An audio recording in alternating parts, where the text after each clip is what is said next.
it's a perfect time to plant potatoes here in Idaho. One thing I think people often think is if they get potatoes out of the pantry that have been there too long, they start growing little eyes. And people often think, okay, I could put this in the ground and it would grow a potato plant. And it probably would. But there's this little thing about Idaho law. It's illegal to plant this potato in your yard. The reason you can't plant these in your yard is because we want to have potatoes that are disease-free so we don't ruin our Idaho potatoes.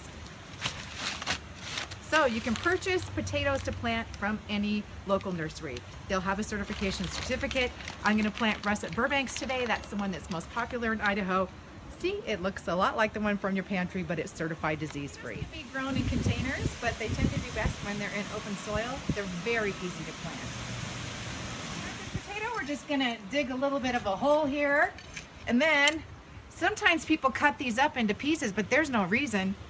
That counts. Because I like to have fun with my potatoes, I always sprinkle them with glitter. I'm going to cover it up.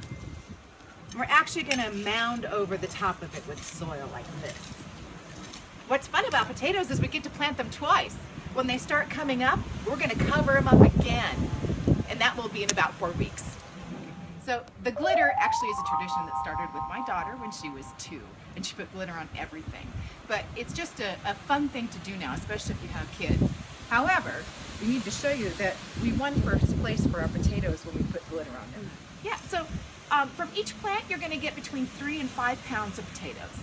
And we want to keep covering them up for the reason to encourage more potatoes to grow, because they don't grow very deep, and also to keep them from getting sunburned. Tips: potatoes are related to tomatoes, so you don't want to grow potatoes in a bed where you had tomatoes previously for disease reasons. Secondly, they grow up on vines, and sometimes they'll tip over, so I like to give them a little bit of support. I found a chair in the trash, and this helps keep the vines from tipping over when the plant comes up. You can use a tomato cage.